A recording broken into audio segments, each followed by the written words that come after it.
សួស្តីពុកម៉ែបងប្អូនអរគ្នាឥឡូវនេះមកដល់យើងធ្វើប្លុកបុកកតុយហេះចឹងម៉ែបងប្អូនតាមតំបន់ខ្លះគេហៅបុកទ្រាប់ចឹងណាប៉ុន្តែខ្ញុំនេះគេហៅបុកកតុយហេះហ្នឹងហើយជាដំបូងហ្នឹងយើងមើលដើរបេះជីរងចឹងណា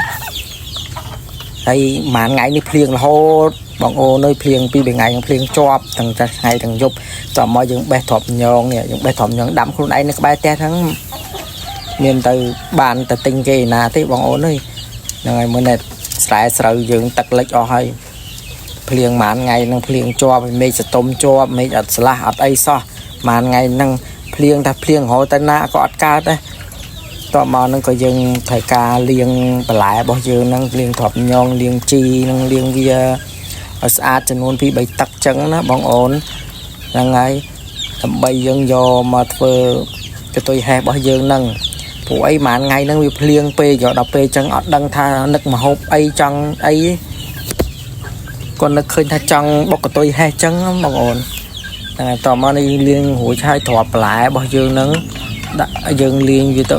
យើងដាក់ខ្ទះមកក្តៅហើយតោះមកយើងចាក់ខ្ទឹមសនឹងទ្រាប់ញងយើងម្ទេសយើងលីងវាឲ្យឈ្ងុយឲ្យកលាតចឹងម៉ែបងអូន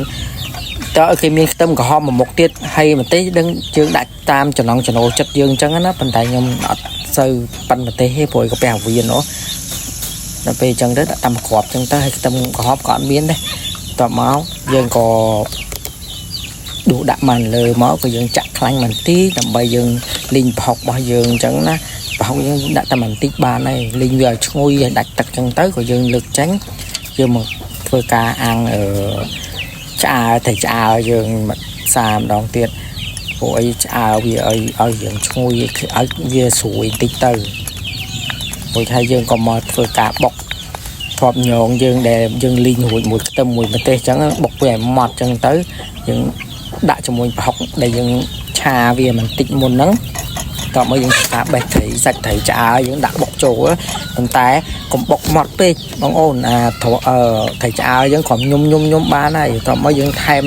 ប៊ីចេងស្កររ៉ូឌីអីបន្តិចតាមចំណង់ចំណូលចិត្តរបស់យើងអញ្ចឹងណាហើយយើងក៏ច្របាច់ក្រូចឆ្មាដើម្បីបន្ថែមរសជាតិជូរ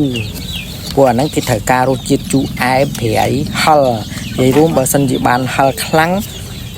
ដាក់ម្ទេសឲ្យច្រើនណាកាន់តែឆ្ងាញ់បុកកតុយហេះហ្នឹងណា